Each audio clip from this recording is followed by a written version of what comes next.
নাটোরের সিংড়ায় শারদীয় দুর্গাপূজা উপলক্ষে প্রস্তুতিমূলক সভা অনুষ্ঠিত হয়েছে।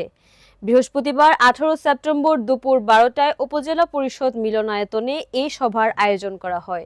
সভায় সভাপতিত্ব করেন সিংড়া উপজেলা নির্বাহী অফিসার ইউএনও মাজহারুল ইসলাম। মোহাম্মদ মোতালেব হোসেনের রিপোর্টে বিস্তারিত।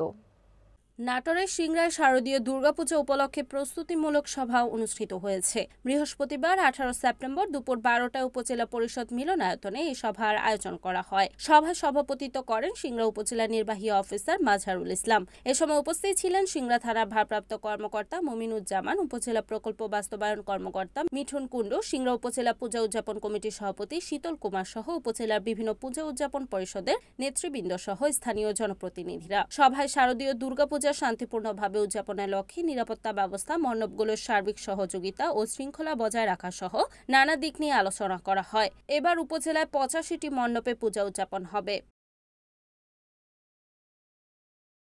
Report Mohammad Motaleb Hossain, NN TV, Singra, Natore.